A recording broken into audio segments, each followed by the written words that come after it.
A ceremony this past weekend at the Landscape of Nations Memorial honored Indigenous veterans.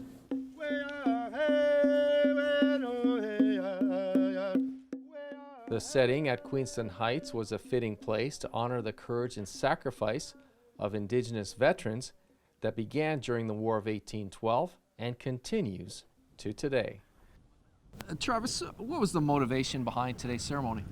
It was to commemorate the national holiday of Indigenous Remembrance Day. So that falls on November 8th every single year. A fitting spot here at the Landscape of Nations to hold such a ceremony. Yeah, we thought this was a good solemn spot to host this.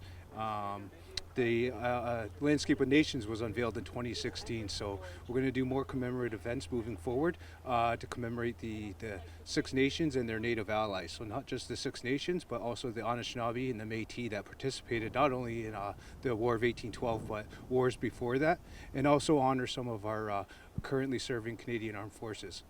And Travis, what's the overall message that you'd like people to walk away with after attending today?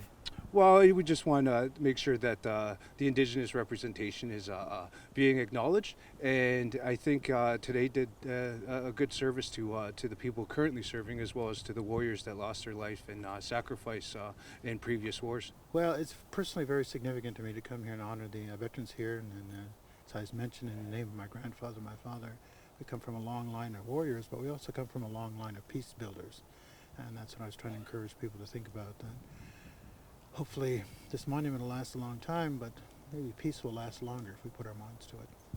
Well, we stand on the grounds where the Battle of Queenston Heights was fought. You did mention your father and your grandfather, who both served in the World Wars.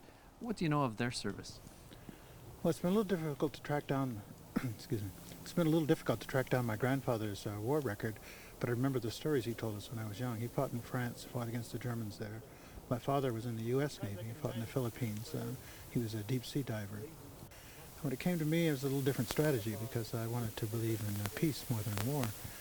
At the same time, I want to honor those who lay their lives on the line defending this way of life that we have. And here at Queenston Heights, their service was impressive. Even when General Brock had been killed and British Canadian troops were retreating, and they knew this, these men still went into action, even though the Americans had threatened that no Native warrior would be taken prisoner.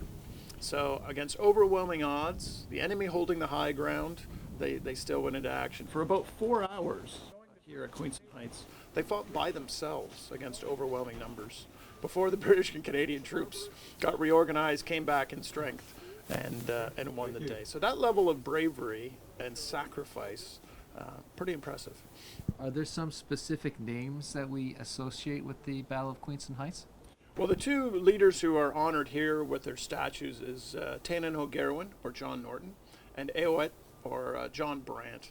And they're sort of representing the leadership of the warriors who served here. 5 of the 21 men killed of the Crown forces here, 5 of them were Grand River warriors, who are commemorated inside Brock's monument with their Indigenous names on a bronze tablet. Look for this to become an annual event that rightfully honors those that helped to secure our freedom. In Niagara, you're watching The Source.